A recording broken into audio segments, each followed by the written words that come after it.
आईएसपीसी master class. तो आज की वीडियो में हम लोग पढ़ेंगे 2022 और 23 के कंप्लीट पुरस्कार सम्मान वार्षिकी के बारे में, यानी कि यहीं से सारे प्रश्न आपको देखने को मिलेंगे यूपी पीसीएस, वीडियो एग्जाम और बाकी सभी परीक्षाओं के लिए। ये वीडियो बहुत ही इंपॉर्टेंट है। तो चलिए शुरू करते हैं। सबसे पहले बात करते हैं यहाँ पर मोस्ट इंपॉर्टेंट सरस्वती पुरस्कार के बारे में। तो यह जो सम्मान है ये फ्रेंड्स किसको दिया गया है 2022 के लिए? तमिल लेखिका शिव शंकरी को। उनकी आत्मकथा का नाम है सूर्यवंशम, जिसके लिए सरस्वती पुरस्कार 2022 प्रदान किया गया। यह पुरस्कार के बिरला फाउंडेशन की ओर से प्रदान किया जाता है। नेक्स्ट है व्यास पुरस्कार 2022। ये दिया गया डॉक्टर ज्ञान चतुर्वेदी को। उनके उपन्यास पागलखाना के लिए के बिरला फाउंडेशन की ओर से यह पुरस्कार प्रदान किया जाता है। नेक्स्ट है आपका बिहारी सम्मान 2022, जो कि दिया गया है डॉक्टर माधव हाड़ा को। और 2022 में बिहारी सम्मान का 32वां संस्करण जो था यह प्रदान किया गया है डॉक्टर माधव हाड़ा को। उनकी किताब पचरंग चोला पहर सखीरी के लिए बिहारी सम्मान 2022 से सम्मानित किया गया है। इसके बाद देखिए पत्रकारिता के क्षेत्र में दिया जाने वाला एक महत्वपूर्ण पुरस्कार है चमेली देवी जैन पुरस्कार, जो कि दिया गया है धन्या राजेंद्रन को। धन्या राजेंद्रन जो कि द न्यूज़ मिनट की पत्रकार हैं, और यह जो चमेली देवी जैन पुरस्कार है यह प्रदान किया जाता है किसके द्वारा? द मीडिया फाउंडेशन के द्वारा यह प्रदान किया जाता है। नेक्स्ट होगा आपका राजा राम मोहन राय राष्ट्रीय पुरस्कार। यह दिया गया डॉक्टर ABK प्रसाद को। मोस्ट इंपॉर्टेंट है। और मातृभूमि बुक ऑफ द ईयर पुरस्कार से सम्मानित किए गए हैं डॉक्टर पैगी मोहन। इनकी किताब का नाम है वांडरर्स किंग्स एंड मर्चेंट। बात करते हैं पद्म पुरस्कारों के बारे से। तो यहाँ पर एक प्रश्न आपका पक्का समझिए इस टॉपिक से। सबसे ज़रूरी जो डेटा है वो याद रखिएगा कि पद्म पुरस्कार 2023 जो प्रदान किए गए, तो कुल मिला के 106 लोगों को प्रदान किया गया। इसमें पद्म भूषण दिया गया मात्र 6 लोगों को, पद्म भूषण दिया गया है 9 लोगों को, पद्म विभूषण 6 लोगों को, पद्म भूषण 9 लोगों को, और पद्मश्री दिया गया है कुल 91। तो जोड़ेंगे तो हो जाएगा आपका 106। ध्यान दीजिएगा कि इसमें 3 युगल पुरस्कार हैं, मतलब एक ही पुरस्कार 2-2 लोगों को प्रदान किए गए हैं। तो पद्म पुरस्कारों में 19 महिलाएं हैं, मतलब कुल मिला के 19 महिलाएं 2023 में पद्म पुरस्कार प्राप्त करता हैं, और 7 लोग ऐसे हैं जिनको मरणोपरांत पद्म पुरस्कार से सम्मानित किया गया है। कुल मिला के जो 6 नाम आते हैं पद्म विभूषण के लिए, उसमें SM कृष्णा, श्रीनिवास वर्धन, स्वर्गीय श्री मुलायम सिंह यादव, डॉक्टर दिलीप महालनोबिस, बालकृष्ण दोषी और डॉक्टर जाकिर हुसैन जो कि तबला वादक हैं, उनका नाम आता है। बात करते हैं पद्म भूषण पुरस्कार के बारे में। तो पद्म भूषण दिया गया था 9 लोगों को, जिसमें मुख्य नाम है सुधा मूर्ति, वाणी जयराम, दीपक धर, कुमार मंगलम बिरला, SL भैरप्पा। इसके अलावा आप जानते हैं 91 लोगों को पद्मश्री दिया गया था, लेकिन इसमें जो मुख्य नाम है उसमें राकेश झुंझुनवाला का नाम आता है, रवीना टंडन का नाम आता है, और नाडू नाडू के जो गीतकार हैं MM किरवानी, उनका भी नाम आता है पद्मश्री पुरस्कार विजेताओं की इस लिस्ट में। बात करते हैं सुभाष चंद्र बोस आपदा प्रबंधन पुरस्कार 2023 के बारे में। तो इस साल 2 संस्थाओं को संस्थागत श्रेणी में यह पुरस्कार प्रदान किया गया है। पहला नाम आता है ओडिशा राज्य आपदा प्रबंधन प्राधिकरण, यानी कि OSDMA, और दूसरा है लुंग लेई फायर स्टेशन मिजोरम। तो 2 संस्थाएं हैं जिनको सुभाष चंद्र बोस आपदा प्रबंधन पुरस्कार से सम्मानित किया गया है।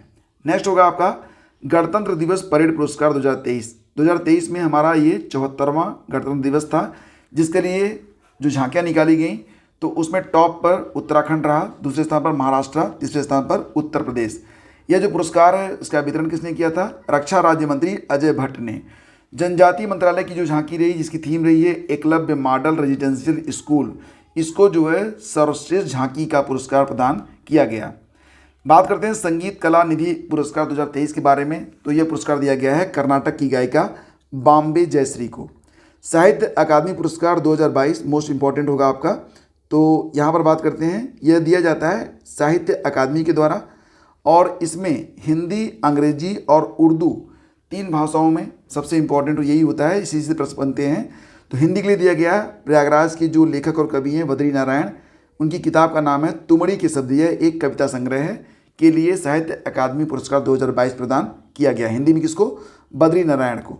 दूसरा नाम आता है अंग्रेजी के लिए अनुराधा राय का। तीसरा नाम आता है उर्दू के लिए अनीस अशफाक का। ये ध्यान दीजिएगा कि ये जो साहित्य अकादमी पुरस्कार होते हैं कि यह कुल 24 भाषाओं में प्रदान किए जाते हैं। नेक्स्ट है आपका राष्ट्रीय खेल पुरस्कार 2022। ये प्रदान किया गया टेनिस खिलाड़ी अचंता शरत कमल को। अर्जुन पुरस्कार 2022 कुल 25 खिलाड़ियों को दिया गया। गांधी मंडेला अवार्ड 2022 ये दलाई लामा को दिया गया नवंबर 2022 में। ध्यान दीजिएगा, ये काफ़ी इंपॉर्टेंट है। भारत के बाहर गांधीवादी मूल्यों को बढ़ावा देने के लिए जमनालाल बजाज पुरस्कार प्रदान किया गया दो लोगों को, डॉक्टर उगरित यूनान और डॉक्टर वालिद साल्याबी को। दादा साहब फाल्के पुरस्कार 2022 प्रदान किया गया आशा पारेख को। दादा साहब फाल्के पुरस्कार 2022 किसको दिया गया? आशा पारेख को प्रदान किया गया। इफ़को साहित्य पुरस्कार 2022 प्रदान किया गया हिंदी के जो कवि हैं और बिहार से हैं, इनका नाम है श्री जयनंदन को। और ये जो पुरस्कार होता है इफ़को साहित्य पुरस्कार 2022, मतलब इफ़को साहित्य पुरस्कार ये किसकी याद में दिया जाता है? तो जाने माने लेखक श्री लाल शुक्ल की स्मृति में इसे प्रदान किया जाता है। 68वें राष्ट्रीय फिल्म पुरस्कार 2022, ये मोस्ट इंपॉर्टेंट टॉपिक है। तो इसमें जो बेस्ट फिल्म चुनी गई वो है तमिल फिल्म सुरारई पोटू। बेस्ट डायरेक्टर चुने गए सुधा कोंगरा। लोकप्रिय फिल्म यानी कि लोकप्रिय हिंदी फिल्म जो थी, सबसे मनोरंजक फिल्म चुनी गई तानाजी द अनसंग वॉरियर। सर्वाधिक फिल्म फ्रेंडली स्टेट चुना गया एमपी, यही सबसे इंपॉर्टेंट है, मुझे लगता है यही एग्जाम में आ सकता है। इसके अलावा सर्वश्रेष्ठ हिंदी फिल्म ये चुनी गई है तुलसीदास। तो इसमें ये सारे पॉइंट आपके इंपॉर्टेंट हैं। इसके बाद आगे बढ़ते हैं, बात करते हैं 95वें ऑस्कर अवार्ड 2023 के बारे में। तो यह award America academy of motion picture arts की ओर से प्रदान किया जाता है। किसकी ओर से? America academy of motion picture arts and sciences. 13 March 2023 को लॉस एंजलिस में इसका वितरण किया गया। बेस्ट ओरिजिनल सॉन्ग, ये मोस्ट इंपॉर्टेंट होगा आपका। तो बेस्ट ओरिजिनल सॉन्ग का अवार्ड दिया गया नाटू नाटू को, जो कि एक तेलुगु भाषा की मतलब फिल्म RRR का गीत है। बेस्ट डॉक्यूमेंट्री शॉर्ट फिल्म चुनी गई है द एलिफेंट विस्पर्स, यह नेटफ्लिक्स पर आपको देखने को मिल जाएगी। यह एक तमिल फिल्म है लेकिन हिंदी में भी उपलब्ध है, जिसके जो है कार्तिकी गुंजालविस और गुनीत मोंगा ने इसको मिलकर बनाया है। ठीक है, निर्माता इसकी जो है गुनीत मोंगा है, निर्देशक हैं कार्तिकी गुंजालविस। इसके बाद बेस्ट फिल्म चुनी गई है everything everywhere all at once. तो इसके जो डेनियल क्वान और डेनियल सेइनर्ट हैं डायरेक्टर, इन्हीं को बेस्ट डायरेक्टर का पुरस्कार भी प्रदान कर दिया गया। बेस्ट एक्टर का अवार्ड मिला है ब्रैंडन फ्रेजर को द वेल मूवी के लिए। बेस्ट एक्ट्रेस का अवार्ड मिला मिशेल यो को everything everywhere all at once movie के लिए। और बेस्ट इंटरनेशनल फिल्म चुनी गई है all quiet on the western front. तो बस यहीं से आपके प्रश्न बनेंगे। इसके अलावा जो अवार्ड की लिस्ट है वो तो काफ़ी लंबी है। बात करते हैं 80वें गोल्डन ग्लोब पुरस्कार 2023 के बारे में। तो इसका जो वितरण है यानी कि इसका आयोजन कैलिफोर्निया में किया गया था, बेवर्ली हिल्स में। इसमें सर्वश्रेष्ठ गीत का पुरस्कार मिला नाटू नाटू को, जैसा कि आपने देखा था कि नाटू नाटू को जो है ऑस्कर अवार्ड भी मिला। बेस्ट फिल्म चुनी गई द फैबलमैन्स, इसके निर्देशक हैं स्टीवन स्पीलबर्ग और इसी के लिए इनको बेस्ट डायरेक्टर का अवार्ड भी मिला है, ध्यान दीजिएगा। बेस्ट एक्टर का अवार्ड मिला है ऑस्टिन बटलर को फिल्म एल्विस के लिए। बेस्ट एक्ट्रेस का अवार्ड मिला है केंट ब्लैंचेट को फिल्म तार के लिए। और बेस्ट डायरेक्टर का अवार्ड किसको मिला है? स्टीवन स्पीलबर्ग के लिए द फैबलमैन्स मूवी के लिए। बात करते हैं बाफ्टा फिल्म अवार्ड 2023 के बारे में। 2023 में इसका 76वां संस्करण आयोजित किया गया। बाफ्टा का फुल फॉर्म क्या होता है? British academy of film and television art. तो कुल मिला के 7 पुरस्कार जीता है सिर्फ एक फिल्म ने, जिसका नाम है all quiet on the western front. ठीक है, और बेस्ट एक्टर का अवार्ड दिया गया बाफ्टा के अंतर्गत ऑस्टिन बटलर को फिल्म एल्विस के लिए। बेस्ट एक्ट्रेस का अवार्ड मिला है क्लेन बैंचेट को फिल्म तार मूवी के लिए।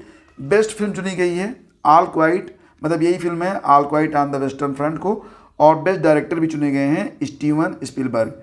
ठीक है, तो इतनी चीज़ें आपको बाफ्टा से याद रखनी है। आगे बढ़ते हैं, बात करते हैं 71वीं मिस यूनिवर्स 2022 के बारे में। तो जो 71वीं मिस यूनिवर्स 2022 बनी है वो लुसियाना अमेरिका में इसका आयोजन किया गया था और ये बनी है यूएसए की आर बानी गैब्रियल। ये 71वीं मिस यूनिवर्स 2022 बनी है। क्या नाम है इनका? आर बानी गैब्रियल। भारतीय पूर्व प्रधानमंत्री मनमोहन सिंह को इंडिया यूको अचीवर्स ऑनर्स द्वारा लाइफ टाइम अचीवमेंट अवार्ड दिया गया है। तो ये जो अवार्ड होता है वो इंडिया यूको अचीवर्स ऑनर्स के द्वारा उन भारतीय छात्रों को दिया जाता है जो कि ब्रिटिश विश्वविद्यालयों में पढ़े होते हैं। तो जिसके लिए भारतीय पूर्व प्रधानमंत्री मनमोहन सिंह को यह अवार्ड प्रदान किया गया। जर्मनी की पूर्व चांसलर एंजेला मर्केल को फेलिक्स हॉफोएट बोगनी शांति पुरस्कार से सम्मानित किया गया है। फेलिक्स हॉफोएट बोगनी शांति पुरस्कार किसको मिला है? एंजेला मर्केल को। यह जर्मनी की पूर्व चांसलर हैं। मार्कोनी पुरस्कार से सम्मानित किया गया कंप्यूटर वैज्ञानिक हरि बालकृष्णन को। ध्यान दीजिएगा कि ये जो मार्कोनी पुरस्कार है, यह मार्कोनी फाउंडेशन यूएसए के द्वारा प्रदान किया जाता है। कंप्यूटर के क्षेत्र में जो लोग उल्लेखनीय कार्य करते हैं, जो वैज्ञानिक, उनको मार्कोनी पुरस्कार से सम्मानित किया जाता है। बात करते हैं पेन या नोबाको अवार्ड 2023 के बारे में। कभी कभी ये प्रश्न इस प्रकार से भी आएगा कि पेन अवार्ड 2023 किसको दिया गया, या फिर नेबाको अवार्ड 2023 किसको दिया गया। तो हिंदी उपन्यासकार हैं जिनका नाम है विनोद कुमार शुक्ल, ये नाम याद रखना। एबेल अवार्ड 2023, इसे गणित के क्षेत्र का नोबेल पुरस्कार माना जाता है, तो इसे दिया गया है लुइस कैफरेली को। लुइस कैफरेली को गणित का एबेल अवार्ड 2023 से सम्मानित किया गया है। बात करते हैं प्रित्जगर पुरस्कार 2023 के बारे में। तो सर डेविड एलान चिपरफील्ड, जो कि ब्रिटेन के हैं, उनको 2023 का प्रित्जगर पुरस्कार 2023 प्रदान किया गया। अर्थशास्त्र अवार्ड 2022, ये दिया गया है भारतीय स्टार्टअप ख्याति को। कभी कभी इसको खेती भी कहते हैं, ये तेलंगाना से संबंधित है। संयुक्त राष्ट्र champions of the earth award 2022 प्रदान किया गया। असम की वन्यजीव विज्ञानी हैं पूर्णिमा देवी वर्मन। पूर्णिमा देवी वर्मन के बारे में जान लीजिए, ये असम में हरगिला आर्मी का नेतृत्व करती हैं। हरगिला आर्मी में केवल महिलाएं ही काम करती हैं, और इससे मतलब सारस का जो संरक्षण है वो करने का काम ये हरगिला आर्मी जो है वो कर रही है। आगे बढ़ते हैं, सियोल शांति पुरस्कार 2022 के बारे में बात करते हैं। तो ये दिया गया है WWW यानी कि वर्ल्ड वाइड वेब के जनक टिम बर्नर्स ली को, और ये जो पुरस्कार है ये दिया जाता है cultural for the south Korea. ठीक है, तो ये मतलब किसके द्वारा प्रदान किया जाता है, cultural for the south Korea. इसको जो है कल्चरल फाउंडेशन दक्षिण कोरिया, मतलब हिंदी में ये लिखा गया तो थोड़ा सा दिक्कत हो रही थी। कल्चरल फाउंडेशन दक्षिण कोरिया की ओर से सियोल शांति पुरस्कार 2022 दिया गया टिम बर्नर्स ली को। The emissary of the peace award 2022 दिया गया है श्री श्री रविशंकर को। आप जानते होंगे आर्ट ऑफ लिविंग के जनक कहे जाते हैं ये। और the JCB prize for literature, ये जेसीबी पुरस्कार दिया गया है खालिद जावेद को। उनकी किताब का नाम है paradise of the food. Booker पुरस्कार, ये काफ़ी इंपॉर्टेंट है। बुकर पुरस्कार 2022 प्रदान किया गया सिहान करुणा तिलका को, जो कि श्रीलंका के लेखक हैं। इनकी किताब का नाम है the sevens moons of Maali Almeida. The sevens moons of Aali Almeida के लिए सिहान करुणा तिलका को, जो कि श्रीलंका के हैं, उनको बुकर पुरस्कार 2022 प्रदान किया गया। 2 श्रेणियाँ होती हैं इसमें, एक बुकर पुरस्कार, एक अंतर्राष्ट्रीय बुकर पुरस्कार। तो जो अंतर्राष्ट्रीय बुकर पुरस्कार है 2022 का, ये दिया गया है रेत समाधि के लिए। नाम क्या है, गीतांजलि श्री। आगे मैं इसके बारे में कवर करूँगा। फिलहाल आगे बढ़ते हैं, और अगला पॉइंट होगा नोबेल पुरस्कार 2022। तो ध्यान दीजिएगा कि नोबेल पुरस्कार 2022 तो चिकित्सा के क्षेत्र में ये पुरस्कार दिया गया है स्वाति पाम्बो को, जो कि स्वीडन से हैं, और जीनोम की खोज के लिए यह अवार्ड उनको प्रदान किया गया। भौतिकी का जो नोबेल पुरस्कार है यह दिया गया है Alain Aspect France, John F Clauser USA, और एंटोन जिलिंगर को, जो कि ऑस्ट्रिया के हैं। क्यों दिया गया, क्वांटम मैकेनिक्स में उल्लेखनीय योगदान के लिए। रसायन विज्ञान का नोबेल पुरस्कार 2022 प्रदान किया गया है यूएसए के कैरोलिन बैट्रोडिज को, डेनमार्क के मार्टिन मेल्डाल को। इसके अलावा के बेरी शार्पलेस, जो कि यूएसए के हैं, उनको यह पुरस्कार जो है प्रदान किया गया है। क्यों प्रदान किया गया है, क्लिक केमिस्ट्री बायो ऑर्थोगोनल के लिए। ठीक, इसके बाद सबसे इंपॉर्टेंट यहाँ पर होगा साहित्य का जो नोबेल पुरस्कार है, ये दिया गया है फ्रांस की लेखिका एनी एनाक्स को। ये नाम जरूर याद रखना, ये काफ़ी इंपॉर्टेंट है। इसके बाद फिर आगे बढ़ते हैं, और शांति का जो नोबेल पुरस्कार है, इसके जो विजेता हैं बेलारूस के, इनका नाम जरूर याद रखना, एलेस विल्यात्स्की। ये नाम इंपॉर्टेंट इसलिए है क्योंकि हाल ही में इनको 10 साल की जेल हो गई है, तो ये नाम काफ़ी इंपॉर्टेंट हो जाता है। तो एलेस विल्यात्स्की ये व्यक्तिगत श्रेणी में। इसके अलावा 2 एनजीओ हैं, एक रूस का है मेमोरियल, और एक यूक्रेन का है सेंटर फॉर सिविल लिबर्टीज। तो तीनों को जो है मिलाकर संयुक्त रूप से शांति का नोबेल पुरस्कार शांति का जो नोबेल पुरस्कार है ये प्रदान किया गया है 2022 का। ठीक है, इसके बाद अर्थशास्त्र का जो नोबेल पुरस्कार है ये दिया गया है बेन एस बर्नांके को, डगलस डब्ल्यू डायमंड और फिलिप एच डिग्विक को। तीनों जो हैं यूएसए से हैं, और इनका जो विषय रहा था वो था बैंक और वित्तीय संकट। ठीक, इसके बाद आगे बढ़ते हैं, रेमन मैग्सेसे पुरस्कार 2022 के बारे में बात करते हैं। तो संयुक्त रूप से ये जो पुरस्कार है ये दिया गया है सोथियारा छिम, जो कि कंबोडिया के मनोचिकित्सक हैं, तदाशी हटोरी, जो कि जापान के नेत्र रोग विशेषज्ञ हैं, और बर्नाडेट मैड्रिड, जो कि फ्रांस के पर्यावरण के विशेषज्ञ हैं। रेमन मैग्सेसे पुरस्कार 2023, ये 3 लोगों को पुरस्कार संयुक्त रूप से प्रदान किया गया है। वैश्विक ऊर्जा पुरस्कार 2022 ये दिया गया प्रोफेसर कौशिक राजशेखर को। यूनेस्को पीस प्राइज इंडेक्स 2022 के बारे में बात करें तो यूनेस्को पीस प्राइज 2022 दिया गया एंजेला मर्केल को। ये जर्मनी की पूर्व चांसलर हैं, आप जानते होंगे इनके बारे में। अब यहाँ पर देखो बात आ गई बुकर अंतर्राष्ट्रीय पुरस्कार 2022 के बारे में। तो ये पुरस्कार दिया गया गीतांजलि श्री को, उनकी किताब रेत समाधि के लिए। असल में ये जो पुरस्कार है बुकर अंतर्राष्ट्रीय पुरस्कार 2022, यह पहली बार हिंदी की कोई किताब है जिसको दिया गया, जिसका अंग्रेजी में अनुवाद किया गया है डेजी रॉकवेल के द्वारा। तो गीतांजलि श्री और डेजी रॉकवेल को ये जो पुरस्कार होगा ये समान रूप से बांटा गया है 50-50 में। बात करते हैं पुलित्ज़र पुरस्कार 2022 के बारे में। ये दिया गया 4 लोगों को, अदनान आबिदी, सना इरशाद मट्टू, अमित दवे और दानिश सिद्दीकी को मरणोपरांत। टेम्पल्टन अवार्ड 2022 प्रदान किया गया फ्रैंक विल्जिक को, जो कि यूएसए के हैं, ये काफ़ी इंपॉर्टेंट है। इसके अलावा विश्व खाद्य पुरस्कार 2022 के बारे में बात करते हैं, जो कि दिया गया है डॉक्टर सिंथिया रोसेनज़ुएक को। किसको दिया गया? डॉक्टर सिंथिया रोसेनज़ुएक को दिया गया है विश्व खाद्य पुरस्कार 2022। और विटले गोल्ड अवार्ड 2022 ये किसको दिया गया? चारुदत्त मिश्रा को दिया गया है। हिम तेंदुआ विशेषज्ञ हैं चारुदत्त मिश्रा। तो फ्रेंड्स 2022-23 में जो भी यहाँ पर अवार्ड सम्मान पुरस्कार दिए गए सभी को संक्षेप में हमने यहाँ पर पढ़ा है। यहीं से प्रश्न आपके बनेंगे। अब जो अगला टॉपिक है वो कौन सा होना चाहिए नीचे कमेंट करके आप जरूर बताइएगा। Thank you so much.